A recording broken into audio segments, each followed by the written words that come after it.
bandera mapuche, weón. Bueno, no pueden estar en las Condes estos culiados. Hay que apoyar el cambio para que este país cambie, para que estemos todos bien. Sí, anda a irte a Maipú. Pero vivo acá en Lo Barnechea, pues weón, en Malacuea, soy tu vecina, Malacuea. Hola, soy Marco Fajardo. Esta es una nueva entrevista del Mostrador. En esta ocasión estamos con el cineasta Carlos Araya. Él está por estos días presentando su más reciente obra, un documental bastante particular llamado El que baila pasa. Está centrado bastante en lo ocurrido en el estallido social de 2019, un hecho del cual se cumplen 5 años en unos pocos meses. Y queríamos conversar con él sobre esta película. Muchas gracias, Carlos, por recibirnos. Hola Marco, ¿qué tal? Muchas gracias por la invitación. Bueno, como decía, es una cinta bien especial, incluye una serie de registros, pero aparte Carlos ha creado un personaje central que es un conserje que como que va soñando, es una especie de documental, diría uno, un poco casi como experimental. Cuéntanos, ¿cómo fue que hiciste esta película? Sí, durante las primeras semanas del estallido social fui recolectando las imágenes que iban apareciendo en redes sociales, se abrían drives, me acuerdo que se iban llenando de información, y tuve ese impulso inicial de empezar a recolectar todas estas imágenes, sin saber muy bien si iba a servir para una película o no, más bien era una especie de recolección, una manera de poder dialogar también con esa realidad que nos está hallando misteriosamente algo que desconocíamos. Y tiempo después me fui dando cuenta que en esos registros había algo más complejo y más interesante de lo que uno podía hacer desde el cine profesional, digamos, ¿no?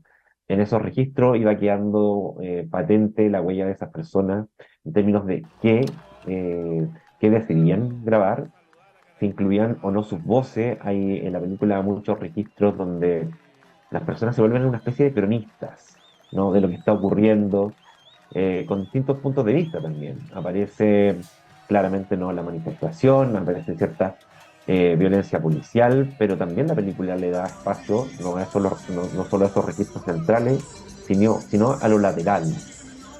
Por ejemplo, aparece una pugna en dos vecinos de Lo Barnechea, ¿no? Hay un vecino que le dice, váyase a protestar a otro lado, váyase a Maipú, allá donde queman las papas, ¿no? Entonces, también aparece lo regional en esta película, aparece el norte, el sur, hay registros que hizo el mismo carabinero, militar, entonces una película interesante porque de alguna manera uno va encarnando precisamente, ¿no? A propósito de ese personaje de ficción que tú nombras al principio, en distintas miradas de ese estallido social, que para muchas personas es muy diverso, y no hay un solo estallido, sino más bien es más complejo que eso, creo. Ahora, en tu caso personal, ¿tú dónde estabas? ¿Dónde lo viviste esos primeros días? ¿Hiciste filmaciones tú mismo? Sí, yo vivo en Santiago, soy de Calama, pero vivo en Santiago, eh, y recuerdo perfecto ese día, estaba con mi hija, la fui a buscar a su jardín, no había movilización, tuve que cruzar la Alameda en brazos con ella.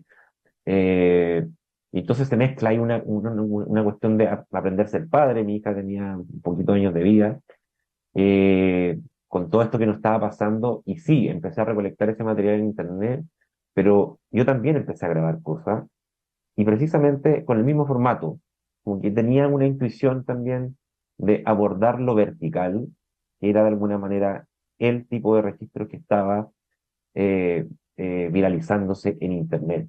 Entonces hay una mezcla de cosas, los registros que las personas compartían, algunos registros que yo hice en ese momento, pero también la película se permite mirar ciertas obras del pasado del cine chileno, como cortometrajes de Pedro Chaskel, hay fragmentos de Cofralandes de Raúl Ruiz también, pero también mirados desde la estética de redes sociales, es decir, del marco vertical. ¿Y cómo fue, en qué momento dijiste ya tengo suficiente material, es momento de montar una película? ¿Cómo se te ocurrió el tema del conserje que va como soñando y que van apareciendo todas estas imágenes? El culpable es Raúl Ruiz. Eh, Llegó el rechazo, al igual que muchas personas quedamos paralizados con esa situación, y esas imágenes que había almacenado se quedaron en un disco duro guardadas harto tiempo, pero vi Cofralande de Raúl Ruiz, una película bien interesante, que se atreve a mirar el presente de ese Chile, de esa época, de manera bien descarnada, con sus complejidades, mezclando ficción documental, y eso me dio un impulso para volver a ver ese disco duro, ver esas imágenes, y entender que también ahí aparecía una segunda capa, donde aparecía un Chile medio fantasmal, donde había drama, pero también había absurdo, había una complejidad de voces bien interesante que de alguna manera me hacían sentido de pensar qué es lo chileno, ¿no? Lo chileno pensado cuando nos enfrentamos a situaciones dramáticas, al drama, al absurdo, la ternura también. Eh, y eso también me lleva a pensar que todos estos materiales también tenían que mirarse de cierta distancia, que tenían un gran valor de realidad, y apareció esta idea de la ficción, ¿no? Un personaje que viene del más allá, al que le llegan rumores, que en Chile están pasando cositas, y se ve tentado de volver a este país, pero tiene que encarnarse en alguien, y le cuesta, y finalmente logra encarnarse en un trabajador, en un conserje del Paseo Ahumada, que está entre quedándose dormido y no. Es un personaje que durante toda la película está en ese tono, y creo que de alguna manera es como la sensación que mucha gente tiene ahora. Soñamos eso que pasó hace casi 5 años, fue realidad, una desconexión ¿no? entre la cabeza y el cuerpo, y nos parecía interesante también como mezclar ambos formatos para mirar con distancia eso que nos había pasado hace 5 años. Ahora, ¿qué te pasó a ti personalmente? Porque a mí como espectador quedé muy impactado, obviamente, Ajá. por, como te decía antes de empezar la entrevista, que parecían, muchas filmaciones parecían así como totalmente surreales, digamos, en la actualidad. Me hicieron pensar como que ese fue un momento muy especial, fue como un momento de, bueno, fue un despertar, de algún tipo de despertar. Sí. Pero ¿qué te pasó a ti cuando ibas haciendo la película, montando la película, volviendo a ver todas esas Sí. escenas de aquellos días? ¿Qué te pasó a ti personalmente? Sí, junto al equipo, sobre todo María Paz González, que es co-guionista de la película productora, nos fuimos redescubriendo de alguna manera, como a pensar qué nos había pasado hace 5 años, en qué estamos ahora. Volvimos a padecer ciertas imágenes de violencia, ¿cierto? Nos enternecimos también con algunas de esas voces un poco fantasmales que aparecen ahí, que deciden usar sus voces, pero también nos reímos mucho. Entonces, fuimos por una especie de vaivén emocional y que a veces nos reíamos cuando no había que reírse y al revés nos pasaba. Situaciones más cómicas también nos daban cierta melancolía. Entonces, es una película que propone emociones contradictorias, creo, en la gente, eh, y creo que nos ayudó a nosotros. Hicimos una especie de mini terapia, nos ayudó una especie de duelo para poder volver a confrontarnos con eso que teníamos medio guardado.